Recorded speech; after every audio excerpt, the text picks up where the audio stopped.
Jesu, Jesu, Jesu, Jesu, Jesu, Jesu, Jesu.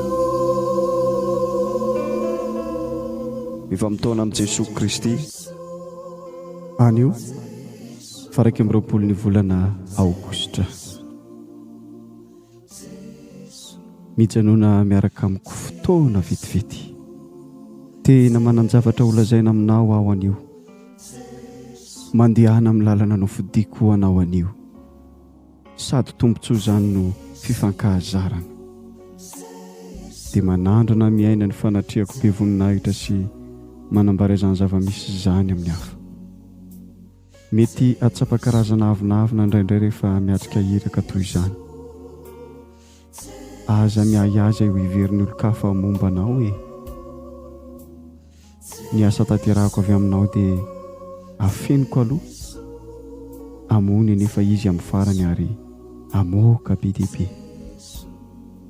Miramiko eo amin'ny lalan'ny fiainany. Matokia amin'ny fonao rehetra. Ary aveloan'ny fanahiko ameno fifaliana sy fiadanana ho anao. Mpanjaka voalohany 9:7 ary nivavaka hoe: ry Tompon'Andriamanitry ny Israely, tsy misy Andriamanitra tahaka anao na ny an-danitra ambony na ety amin'ny tany ambany. Tandrovinao hatrany ny fanakempihavananao sy ny fitiavanao amin'ireo mpanomponao izay mizotra eo anatrehanao amin'ny fony manontolo. Galatiana 5:2 ka hatramin'ny 7:20. Ny vokatry ny fanahy kosa dia fitiavana, hafaliana, fiadanana, faharetana, amoram-po, hatsaram-po, toetra matoky, fahalemem-panahy, fahononam-po. Tsy misy lalàna manohitra toy izany. Amen. Jesu.